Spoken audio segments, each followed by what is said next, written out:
एक भगवान के भक्त थे, उनकी एक आदत थी, एक नियम था उनका कि जब तक वो भगवान को भोग नहीं लगाते थे, चाहे पूरा दिन बीत जाए, भगवान को भोग लगाए बिना वो कुछ खाते पीते नहीं।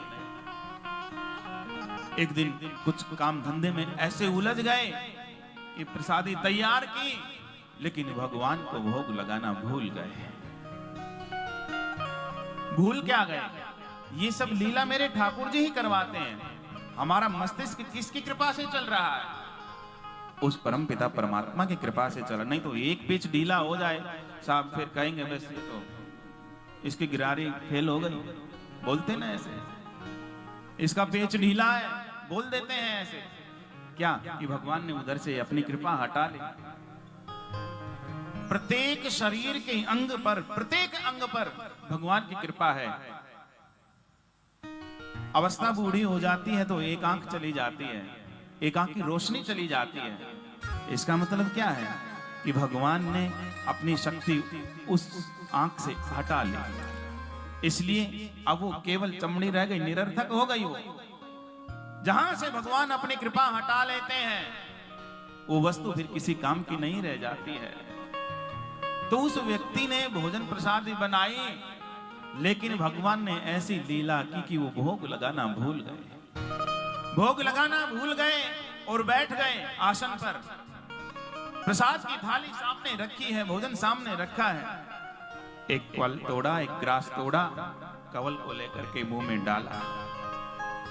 जैसे मुंह में डाला तो स्मरण आया कि अरे ये क्या, मैं तो रोज भगवान को भोग लगा करके पाता था, लेकिन आज धृष्टता मुझसे कैसे हो गई है?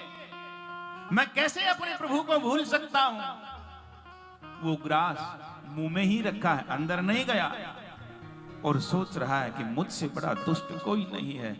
दोनों हाथ उठाए अपने, और हाथ उठा करके अपने ही मुंह पे थप्पड़ थप्पड़ मारने लगा, बड़ी तेज से चांटे मारने लगा और रुदन करने लगा, जोर जोर से रोने लगा, प्रभु ये ऐसा क्यों हुआ? मुझे कौन सा ऐसा अपराध बन गया? भगवान ने देखा भक्त तो मेरा ही है। करुणा आई भगवान को करुणा आई तो भगवान उस भक्त के सामने उपस्थित हो गए और कहा कि प्यारे आंखें खोलो। जैसे आंखें खोली तो सामने भगवान खड़े। वो फिर और तेज रोदन करने लगा, कहने लगे प्रभु ये मुझसे अपराध बन गया है आज, लेकिन क्यों बना, कैसे बना, कुछ समझ में नहीं आ रहा, आप मुझे दंड दीजिए। भगवान ने कहा जरा मुंह तो खोलो। उसने जैसे मुंह खोला तो भगवान ने अपने हाथ से उसके मुंह से निवाला और निकाल करके अपने मुंह में डाला, और अपने मुंह में डाल करके उस निवाले को निगल गए। फिर तो भक्त और ज्यादा रुदन करने लगा, और ज्यादा अपने आप को मारने लगा, पीटने लगा। भगवान ने कहा कि भक्त ये क्या कर रहे हो?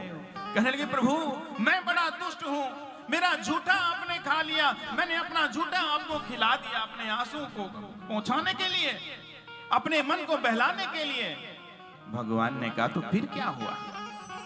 फिर क्या हुआ प्यारे? तू भोग लगाता है तो रोज मेरा झूठन खाता है, एक दिन मैंने अपने भक्त का झूठा खा लिया तो कौन सी बड़ी बात हो गई? कौन सी बड़ी बात हो गई? जब मन निर्मल हो जाता है तो भगवान भक्त के पीछे पीछे दौड़ते हैं। कबीरा मन निर्मल भया, जैसे गंगा नीर, पाछे पाछे हरि फिरे, कहते कबीर कबीर, कहते कबीर कबीर। कबीरा मन निर्मल भया, जैसे गंगा नीर, पाछे पाछे हरि फिरे, कहते कबीर कबीर। एक बार तू भगवान का भजन करने लग जा, उसके भजन में डूब जा, फिर तुझे भजन करने की आवश्यकता नहीं रहेगी। भगवान स्वयं तेरे पीछे पीछे आएंगे, तुझे ढूंढेंगे, वो तेरा भजन करेंगे, तेरा भजन करेंगे। किसी ने यदि नित्य नियम बनाया है बिहारी जी के दर्शन करने का, और यदि एक दिन नहीं जा सकता तो बिहारी जी की भी आंखें उसको ढूंढती हैं कि मेरा सेवक रोज आता है दर्शन करने के लिए, आज वो आया नहीं। ठाकुर जी की आंखें तुम्हारा अन्वेषण करेंगी, भगवान हमें ढूंढेंगे। इसलिए कबीरा मन निर्मल, अपने मन को निर्मल बना करके भगवान की आराधना हम करें। कबीरा मन निर्मल भया, जैसे गंगा नीर फिर पाछे पाछे हरि फिरे, कहत कबीर कबीर कहत कबीर कबीर। तो भगवान तो भाव के भूखे हैं, भाव हमारा ईश्वर से जुड़ जाए, समझ लो फिर हो गई भगवत प्राप्ति। तो कहने लगे कि बस ठाकुर जी को दिखा करके खा लो और धो करके पी लो, आपकी पूजा हो जाएगी, आपकी पूजा हो जाएगी।